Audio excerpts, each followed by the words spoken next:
Hi everyone, welcome back to the card table. Here's something that I think a lot of you will find very interesting. I'm going to take the four aces and insert them into different parts of the deck. Then I'm going to give the cards two shuffles.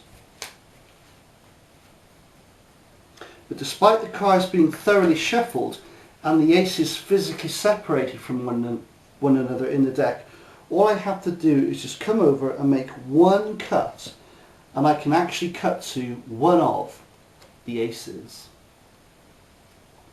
Now, I know a lot of you may be thinking perhaps I did some shuffle tracking there, which is a possibility, but if we were playing a game of poker, they like to keep things honest, so they usually insist on somebody cutting the cards. But despite the cards being shuffled and cut, once again I can come over and make my cut and cut to a second ace. Two down, two to go. Well, maybe if I'm not shuffle tracking, perhaps I'm using a fake pack of cards, or perhaps the aces have been marked, or perhaps their corners have been bent back. But if you look at the cards, you will see that none of the corners have been bent, and I promise you this is a standard pack of playing cards. But despite that, I can still come over, make one cut, and cut to a third ace. Now the last ace is the hardest one of all, because it's the last ace.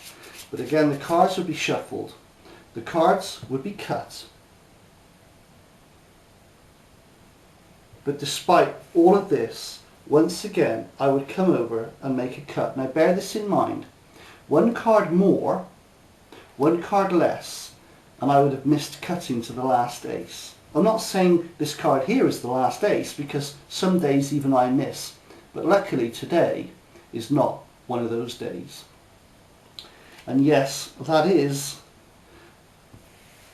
John Scarne's aces. Thanks everyone. See you next time at the card table.